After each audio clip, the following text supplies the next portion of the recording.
beribadah kepada Allah. Ketika Allah Subhanahu wa ta'ala juga berikan kepada kita kesempatan, maka di antara bentuk kita bersyukur terhadap kesempatan tersebut adalah bagaimana kita menggapai ridhanya Allah Subhanahu wa ta'ala. Karena memang di antara tingkat syukur yang paling tinggi adalah bagaimana kita selalu beribadah dan beribadah kepada Allah Subhanahu wa ta'ala sampai kita berjumpa dengan Allah Subhanahu wa ta'ala. Makanya kita selalu menyebutkan sebuah hadis yang sangat mulia, yaitu hadis ibunda kita Aisyah radhiyallahu ta'ala anha ketika melihat Nabi betul-betul kuat ibadahnya kepada Allah, lama salatnya sampai-sampai bengkak kaki Nabi sallallahu alaihi wasallam. Maka Aisyah pun mengatakan, ya Rasulullah, bukankah engkau manusia yang paling mulia, diampunkan dosanya, dijamin surga. Kemudian disebutkan semua kemuliaan yang diberikan oleh Allah kepada Nabi-Nya, kepada suaminya. Apa firman Nabi sallallahu alaihi wasallam? Nabi tahu yang demikian, tapi Nabi mengatakan, afala akuna an ahabba, afala ahabbu an akuna 'abdan syakura. Wahai Aisyah, tidakkah aku suka ketika Allah berikan karunia kasih sayang, kelebihan dan kemuliaan, maka aku menjadi hamba yang pandai bersyukur. Artinya di kuasa Islam, di antara bentuk kita bersyukur terhadap semua nikmat yang Allah berikan adalah dengan beribadah dan mendekatkan diri kepada Allah Subhanahu wa ta'ala. Tapi kalau kita balikkan, apabila ada orang yang diberikan nikmat tapi semakin jauh dari Allah, semakin jauh dari rumah Allah, semakin jauh beribadah, maka itu bisa jadi merupakan malapetaka bagi dirinya. Dan kita tidak mau demikian. Kita ingin agar nikmat yang Allah berikan selalu mendekatkan diri kita kepada Allah Subhanahu wa ta'ala. Kemudian salawat mendirikan salam semoga senantiasa tercurahkan buat junjungan alam Nabi kita yang mulia, uswah dan qudwah kita bersama Muhammad bin Abdullah sallallahu alaihi wasallam. Di antara salah satu kewajiban yang tidak boleh kita lalaikan adalah mengucapkan salam dan salawat kepada Nabi sallallahu alaihi wasallam, terkhusus di hari Jumat. Dan insyaAllah keesokan hari ikhwatul Islam adalah hari Jumat, hari yang paling mulia di antara hari-hari yang lainnya, yang mana hari Jumat itu asal usulnya tidak ada namanya di dalam bahasa Arab, yang mana dulu orang-orang Arab menyebutnya dengan hari Arubah. Kemudian Allah Subhanahu wa ta'ala sebutkan kepada Nabi bagaimana mulianya hari Jumat tersebut. Dan di antara salah satu kemuliaan hari Jumat, hadis Nabi sallallahu alaihi wasallam, salatu ummati tu'radu alayya fi kulli yaumi Jum'ah. Sesungguhnya selawat yang diucapkan oleh umatku akan diperlihatkan kepadaku setiap hari Jumat. Artinya hari Jumat itu adalah hari yang paling indah, dan kita menginginkan agar hari tersebut adalah hari spesial antara kita dengan Nabi sallallahu alaihi wasallam, di mana ibadah salam dan ibadah salawat yang keluar dari lisan dan lidah kita sampai dan diperlihatkan kepada baginda Muhammad bin Abdullah sallallahu alaihi wasallam. Bahkan di dalam riwayat disebutkan ma'rudatun alayya, yaitu ditampakkan kepadaku kata Nabi sallallahu alaihi wasallam. Tentunya Nabi akan merasa bahagia, Nabi akan merasa bangga ketika hari ini merupakan hari di mana umatnya mereka berlomba memperbanyak mengucapkan salam dan salawat kepada Rasulullah sallallahu alaihi wasallam. Sehingga kita mengingatkan yang demikian, karena hari ini adalah malam Jumat, keesokan harinya adalah hari Jumat, dan itu merupakan di antara hari yang mulia, terkhusus dikala kita mengucapkan salam dan salawat kepada baginda Muhammad bin Abdullah sallallahu alaihi wasallam. Allahumma salli ala Muhammad wa ala ahli baitihi wa ala azwajihi wa dhurriyyatihi kama sallaita ala Ibrahim wa ala ali Ibrahim innaka Hamidum Majid. Allahumma barik ala Muhammad wa ala ahli baitihi wa ala azwajihi wa dhurriyyatihi kama barakta ala Ibrahim wa ala ali Ibrahim innaka Hamidum Majid. Ikhwatul Islam, saudara kaum muslimin, para tetamu Allah rahimani wa rahimakumullah. Alhamdulillah, Allah Subhanahu wa ta'ala kembali berikan kepada kita kesempatan untuk melanjutkan pembahasan yang sebelumnya, masih berkaitan dengan kota Madinah, kota yang dicintai oleh Rasulullah sallallahu alaihi wasallam. Dan di antara bukti Nabi sallallahu alaihi wasallam mencintai kota Madinah, Nabi tidak pernah keluar dari Madinah setelah hijrah dari Mekah Al-Mukarramah kecuali untuk berdakwah atau kecuali untuk berjihad dan beribadah kepada Allah Subhanahu wa taala. Dan kota Madinah adalah kota dijadikan oleh Allah Subhanahu wa taala tempat peristirahatan Nabi terakhir untuk selama-lamanya. Sehingga semua kita yang ada di kota Madinah, kita harus ingat bahwa di antara gelar yang paling mulia yang didapatkan oleh seorang hamba, baik mereka yang berasal darinya, penduduk aslinya, atau mereka yang tinggal di dalamnya dalam waktu yang lama, atau mereka yang berziarah ke kota Madinah walaupun beberapa hari saja, ada sebuah nikmat yang sangat indah yang tidak boleh kita lewatkan. Karena dikala kita berada di kota Madinah, seolah-olah kita sedang bertetangga dengan Nabi Sallallahu Alaihi Wasallam. Bahkan kita pasti bertetangga dengan Nabi Sallallahu Alaihi Wasallam. Nabi Sallallahu Alaihi Wasallam ada di sini. Ini merupakan kampung halaman Nabi Sallallahu Alaihi Wasallam. Ini merupakan kota Nabi Sallallahu Alaihi Wasallam. Dan kita sekarang sedang berada di kotanya Nabi, di kampung halaman Nabi Sallallahu Alaihi Wasallam, di mana Nabi Sallallahu Alaihi Wasallam menghabiskan akhir-akhir kehidupannya di kota Madinah. Maka semua mereka yang datang ke kota Madinah, mereka menjadikan itu tempat tinggal. Mereka yang tinggal dalam waktu yang lama, atau mereka yang berada di dalamnya walaupun beberapa hari saja, maka mereka menjadi mulia ketika mereka pernah bertetangga dengan Rasulullah Sallallahu Alaihi Wasallam. Makanya dikala kita berada di kota Madinah, mengapa kita harus mengetahui tentang adab, etika, akhlak yang harus kita lakukan selama kita berada di kota Madinah? Karena Madinah bukan sama dengan daerah-daerah yang lainnya. Sehingga dikala Madinah tidak sama dengan daerah-daerah yang lainnya, maka adab dan etika kita pun tidak boleh sama dengan daerah-daerah yang lainnya. Cukuplah Madinah menjadi tanah haram, cukuplah Madinah menjadi tanah yang barokah, cukuplah Madinah menjadi kampung halaman Nabi. Ketika kita berada di kampung halaman Nabi, maka kita harus menjaga semuanya. Kita jaga mata untuk tidak melihat kecuali yang Allah ridai, yang Nabi sukai. Kita jaga telinga dari hal-hal yang mendatangkan kemurkaan Allah. Kita tidak mendengarkan kecuali apa yang Allah suka, apa yang Nabi inginkan. Semuanya harus kita jaga. Hati kita jaga, mulut dan lisan kita jaga. Jangan sampai keluar dari lisan kita kecuali kalimat-kalimat yang kita bisa mempertanggungjawabkan di hadapan Allah Subhanahu wa taala. Kenapa demikian? Kita berada di kota Madinah, kampung Nabi. Kita bertetangga dengan Nabi Sallallahu Alaihi Wasallam. Itu sebuah kemuliaan yang luar biasa, ikhwatul Islam. Bertetangga dengan Rasulullah Sallallahu Alaihi Wasallam walaupun hanya beberapa hari saja, maka itu merupakan nikmat yang diberikan oleh Allah bagi mereka yang berada di kota Madinah. Tinggal bagaimana mereka untuk menjaga nikmat tersebut. Dan di antara bentuk kita menjaga nikmat berada di kota Madinah, bertetangga dengan Nabi Sallallahu Alaihi Wasallam, maka kita jaga semuanya. Setiap perbuatan yang akan kita lakukan, maka ukurlah. Apakah perbuatan ini baik? Apakah perbuatan ini tidak baik? Bahkan ikhwatul Islam, perkara-perkara yang hukum asalnya mubah pun, ini coba perhatikan baik-baik.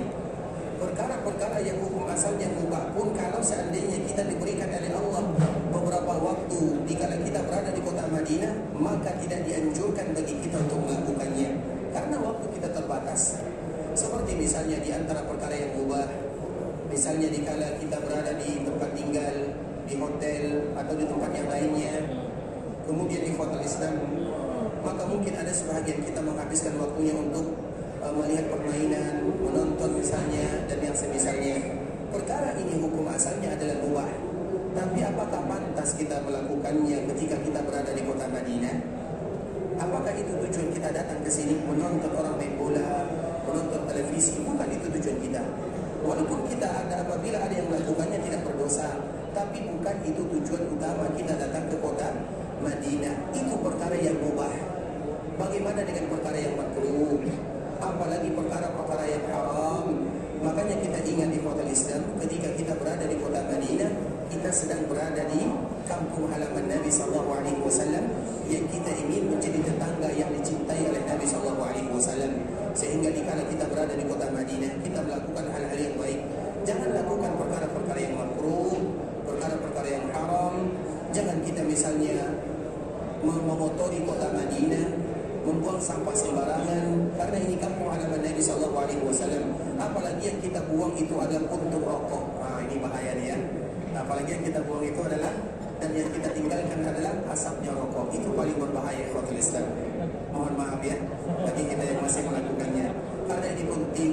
Coba bayangkan, kita sedang bertetangga dengan Nabi. Coba kalau Nabi hidup, kemudian Nabi melihat kita berada di bawah hotel, kita sedang merokok misalnya, apa kira-kira yang dikatakan oleh Nabi kepada kita bersama? Makanya tadi kita contohkan perkara mubah saja, bukan itu tujuan kita datang ke sini.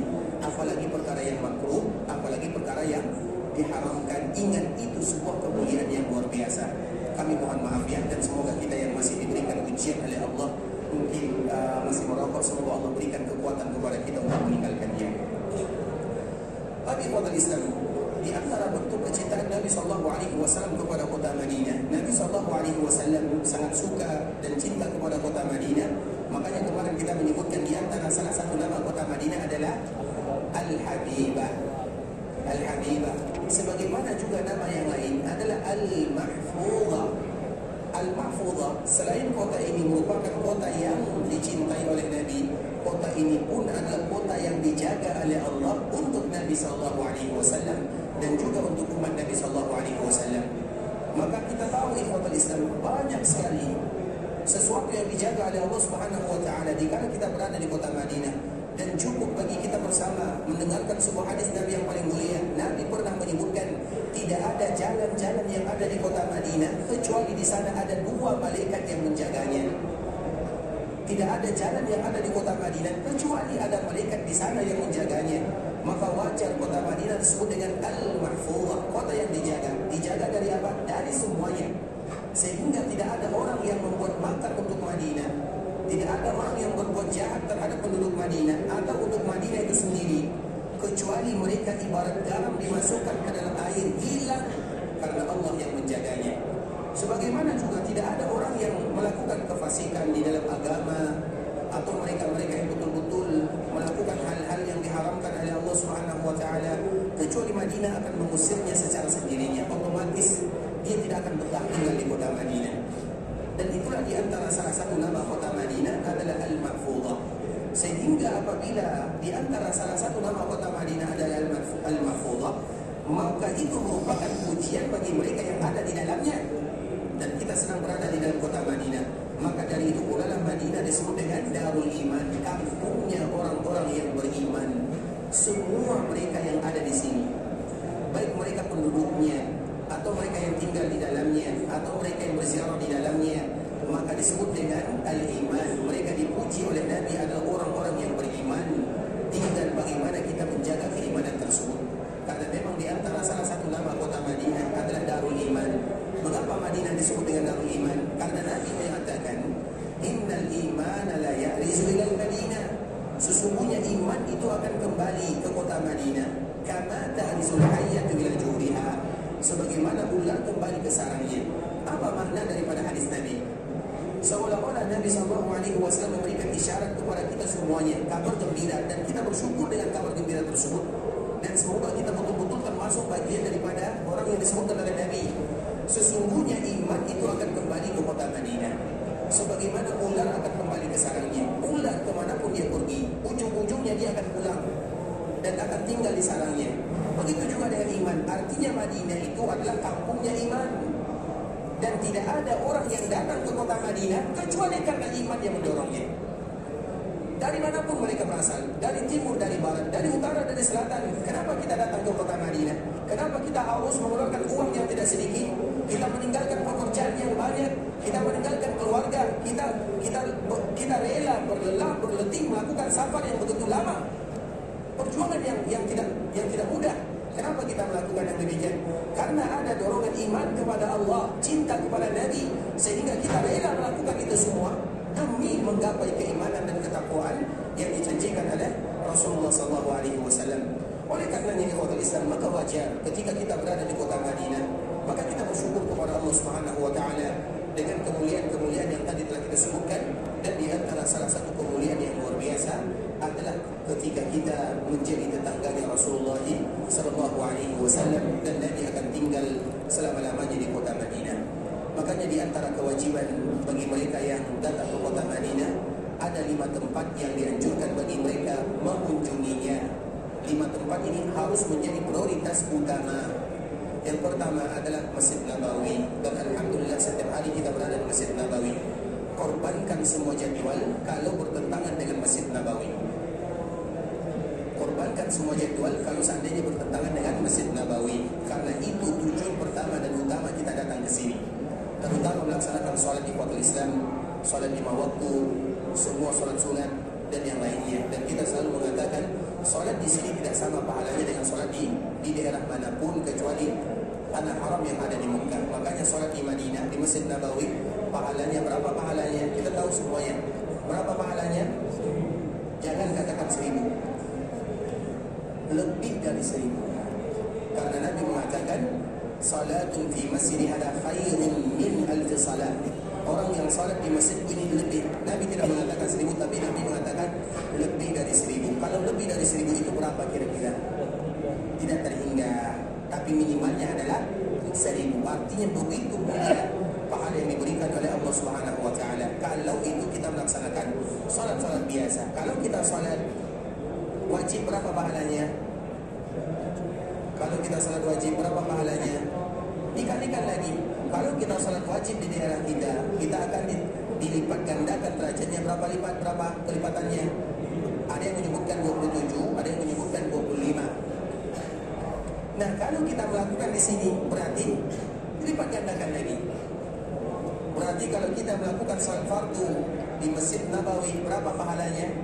Minimal 27.000. Kalau kita melakukan salat sendirian, minimal 1000. Coba bayangkan. Dan kita tidak akan menghilangkan kesempatan-kesempatan yang berharga ini, ikhwatul Islam. Makanya kita berani mengatakan korbankan semuanya kalau seandainya bertentangan dengan Masjid Nabawi dan beribadah di dalamnya.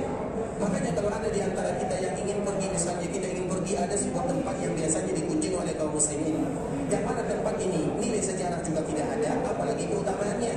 Ada namanya Mantiqah Baydha. Mantiqah Baydha itu Jabal Mahnek kalau bahasa kitanya. Padahal di mana-mana ada magnet. Tetapi kenapa kita berziarah ke sini? Dia hanya tanah lapang, ada pergunungan. Sebenarnya tidak masalah kita berziarah ke sana. Yang masalah itu kalau seandainya sholat zuhur terlewatkan atau maghrib terlewatkan. Karena biasanya kita berziarah ke sana hampir siang, dan siang kita cepat-cepat akhirnya sampai di sini orang sudah selesai melakukan sholat zuhur, atau ada yang pergi sore hari sehingga maghrib juga terlewatkan. Jangan dilakukan yang demikian. Bahkan kalau seandainya kita pergi ke percetakan Al-Quran, kita tahu padahal yang kita lihat adalah percetakan Quran kalamullah, tapi kalau seandainya bertentangan dengan waktu sholat di Masjid Nabawi, tinggalkan, cari waktu yang lain. Bisa dipahami? Karena itu tujuan utama kita. Kemudian yang kedua adalah Masjid Quba. Masjid Quba adalah tempat yang kedua yang dianjurkan bagi kita untuk mengunjunginya, dan kita tahu bagaimana keutamaannya. Kemudian yang ketiga adalah perkuburan Nabi SAW dan kedua orang sahabatnya. Yang keempat adalah perkuburan Baqi, dan yang kelima adalah perkuburan syuhada Uhud. Nah, poin penting yang ingin kita sampaikan adalah berziarah ke perkuburan Nabi SAW. Tentunya kaum muslimin ketika mereka datang ke kota Madinah, maka di antara tujuan mereka berziarah adalah berziarah ke perkuburan Rasulullah SAW. Karena Rasulullah lebih mulia dari segala-galanya. Kalau seandainya ada di antara kita tidak berkunjung ke perkuburan orang tua kita, maka kita akan bersedih dengannya. Bagaimana dengan orang yang lebih mulia daripada orang tua kita? Nabi itu harus kita muliakan, bahkan melebihi diri kita sendiri. Dan itu merupakan di antara yang dilakukan oleh mereka yang datang ke kota Madinah, berziarah ke perkuburan Rasulullah SAW. Kemudian ikhwatul Islam juga kita harus mengetahui bagaimana tata cara dan adab-adab kita berziarah ke perkuburan Nabi. Salah satunya adalah mengucapkan doa. Dan di antara doa yang kita ucapkan ikhwatul Islam tidak banyak. Doa yang kita ucapkan sama dengan yang lainnya, yang mana di dalam doa itu ada salamnya, ada solawatnya, kemudian ada intisari dari salam dan solawat yang kita sampaikan kepada Muhammad bin Abdullah sallallahu alaihi wasallam. Kalau kita tambah, maka juga tidak menjadi masalah. Seperti misalnya apa yang kita ucapkan jika kita berziarah ke perkuburan Nabi. Assalamualaikum ya Rasulullah wa rahmatullahi wa barakatuh. Sallallahu wa sallama wa baraka alaika wa jazaka afdala ma jaza nabiyan an ummati. Itu merupakan di antara kadar minimal yang diucapkan oleh seorang muslim ketika mereka berziarah ke perkuburan Nabi SAW. Kalau mereka tambah juga tidak menjadi masalah. Seperti kalimat-kalimat iqrar. Ya Rasulullah, wa nashhadu annaka ballaghta risalah wa addaita al-amanah wa nasarta al-ummah wa jahadta fillahi haqqa jihadi. Ya Rasulullah, kami semuanya bersaksi bahwa engkau telah menyampaikan agama dengan sempurna. Engkau telah memberikan nasihat kepada kami. Engkau telah menjalankan amanah, dan engkau betul-betul berjuang, berkorban di jalan Allah sampai engkau dipanggil oleh Allah Azza wa Jalla. Itu merupakan kalimat-kalimat yang indah yang kita ucapkan jika kita berziarah ke perkuburan Rasulullah SAW. Nah, siapa yang hafal? Silakan. Yang kuat sedikit ya.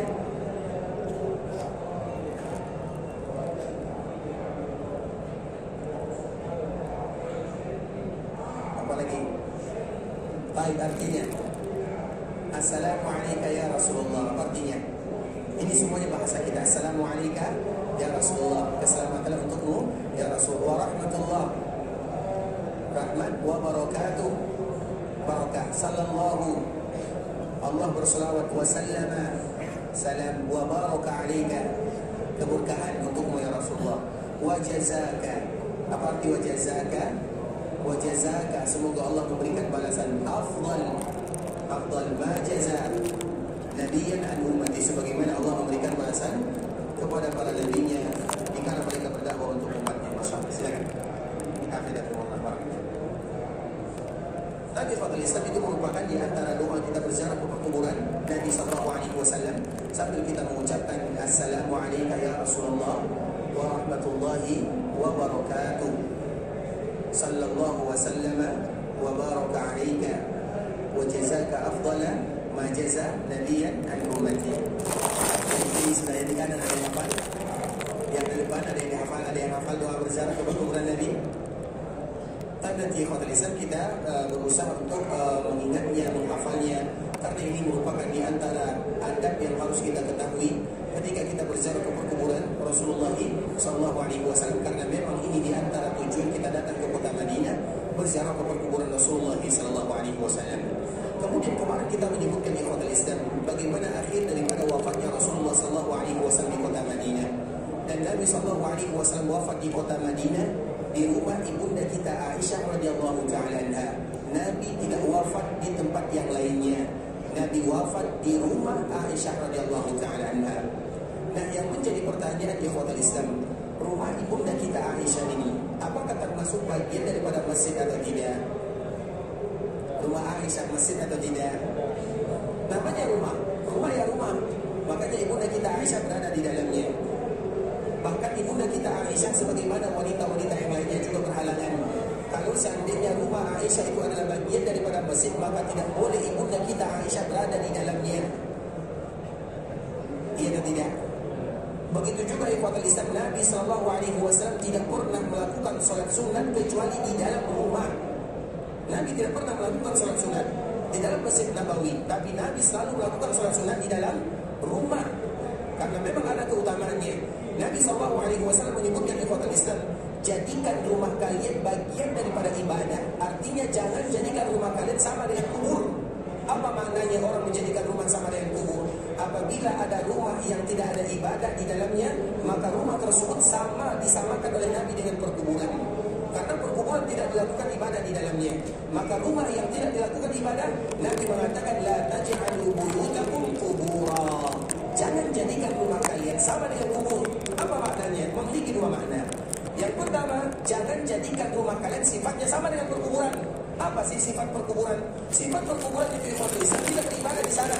Maka rumah yang tidak dijadikan ibadah, maka sifatnya sama dengan perkuburan. Yang kedua, apa makna hadis Nabi? Jangan jadikan rumah kalian sebagai perkuburan. Artinya Nabi tidak menganjurkan apabila ada orang yang meninggal, kemudian dia berpesan kepada keluarganya, atau keluarganya berinisiatif, kita jangan kuburkan ayah kita, keluarga kita, saudara kita ini, kecuali di depan rumah, di belakang rumah, di bagian rumah, jangan dikuburkan di perkuburan kaum muslimin.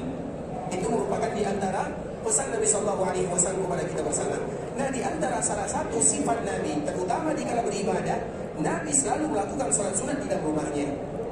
Tapi jangan kita bertanya, ikhwatul Islam, Ustaz, bagaimana kita yang ada di kota Madinah? Kita di kota Madinah, kalau kita melakukan, sekarang kita datang ke sini untuk beribadah, makanya terutama ibadah sholat, kita semuanya, terutama zuwar, mereka yang berziarah, mungkin 1 kali dalam 1 bulan, 1 kali dalam 1 tahun, 1 kali dalam 5 tahun, maka dianjurkan mereka melakukan semua ibadah di dalam Masjid Rasulullah SAW untuk mendapatkan keberkahan dan keutamaannya. Tapi kalau ada di antara mereka yang melakukan ibadah di hotelnya, seperti misalnya mereka sholat duha di sana, atau mereka melakukan ibadah-ibadah yang lainnya, maka semuanya adalah kemuliaan di atas kemuliaan. Walaupun hukum asal kita ingin menghabiskan waktu, terutama beribadah kepada Allah Subhanahu Wa Taala di dalam Masjid Rasulullah SAW, karena kita jarang ke sini. Makanya sebagian para ulama mengatakan bagi mereka yang zuwar, bagi mereka yang hanya tinggal beberapa hari saja, maka jadikan Masjid Nabawi sebagai momen-momen yang indah untuk beribadah kepada Allah Subhanahu Wa Taala. Namun Nabi SAW secara hukum asal, Nabi SAW menganjurkan umatnya melakukan sholat sunnah Nabi selalu sholat sunat di rumahnya. Artinya rumah Aisyah bukan bagian daripada masjid, karena Aisyah tinggal di dalamnya. Dan kita tahu Nabi SAW sebagai manusia yang juga punya keluarga, dan Nabi juga SAW punya hajat terhadap keluarganya. Sebagai seorang suami istri, hubungan suami istri, artinya itu tidak boleh dilakukan kecuali di rumah. Dan Nabi SAW di rumahnya, artinya rumah ibunda kita Aisyah adalah rumah. Kenapa demikian kita menjelaskan yang demikian? Karena Nabi wafat di dalamnya. Nabi SAW wafat di dalam rumah tersebut, dan Nabi tidak boleh dipindahkan perkuburannya, satu jengkal pun tidak boleh dipindahkan. Di mana Nabi wafat, di situ mereka wajib dikuburkan. Artinya Nabi wafat di rumah ibunda kita Aisyah, dan Nabi dikuburkan di mana Nabi dikuburkan? Di rumah ibunda kita Aisyah radhiyallahu taala anha. Sehingga tidak ada di antara kita mengatakan Nabi saja dikuburkan di dalam masjid. Semenjak kapan Nabi dikuburkan di dalam masjid? Iya, walaupun sekarang misalnya dimasukkan ke dalam masjid, tapi ingat asal muasalnya Nabi wafat di rumah Aisyah. Makanya kemarin kita menyebutkan inna min ni'amillahi 'alayya anna Rasulullah sallallahu alaihi wasallam tuwfiya fi baiti. Ibunda kita Aisyah menyebutkan di antara nikmat Allah kepada diriku, Nabi wafat di rumahku. Nabi sallallahu alaihi wasallam wafat di rumahku, kata Aisyah. Rumah sama dengan rumah-rumah yang lainnya. Dan Aisyah tidak pernah menyebutkan wafat di dalam masjidnya, tapi wafat di dalam rumahnya. Sehingga ikhwatul Islam akan kita tahu bahwa Nabi tidak pernah dikuburkan di masjid, tapi Nabi dikuburkan di rumahnya. Kemudian kalau ada yang bertanya, Ustaz, bukankah Nabi melarang kita dikuburkan di rumah? Sebagaimana tadi yang telah kita sebutkan, la taj'alu buyutakum qubura. Iya, secara hukum asal Nabi melarang kita melakukan yang demikian. Tapi Nabi ada perbezaannya dengan umatnya. Bahkan bukan hanya Nabi saja, semua para Nabi, bukan hanya Nabi SAW, semua para Nabi mereka wajib dikuburkan di mana mereka meninggal. Makanya ada cerita ikhwan Islam. Ini semuanya merupakan akidah kaum muslimin, bahwa keyakinan kita semuanya tidak ada Nabi setelah Nabi SAW. Tidak ada Nabi setelah Nabi SAW. Makanya sebagian para ulama menyebutkan mengapa putra-putra Nabi, yang pertama Qasim, Abdullah, yang ketiga Ibrahim, semua mereka meninggal di waktu mereka kecil. Karena biasanya para Nabi yang menjadi Nabi setelahnya adalah putranya dan keturunannya. Nabi Ibrahim siapa menjadi Nabi setelahnya? Anak keturunan semuanya, anak-anaknya. Kalau Nabi SAW nanti anaknya hidup panjang umurnya, dikhawatirkan yang demikian, karena Nabi tidak ada Nabi setelahnya. Karena memang kebiasaannya Nabi itu berasal dari orang tuanya turun-temurun dari Allah Subhanahu wa taala. Makanya itu diantara salah satu hikmahnya. Sehingga tidak ada Nabi setelah Nabi SAW. Dan siapapun yang mengatakan ada Nabi setelah Nabi SAW, maka Allah Subhanahu wa taala akan hinakan dia di dunia sebelum Allah hinakan dia di akhirat sana. Maka kita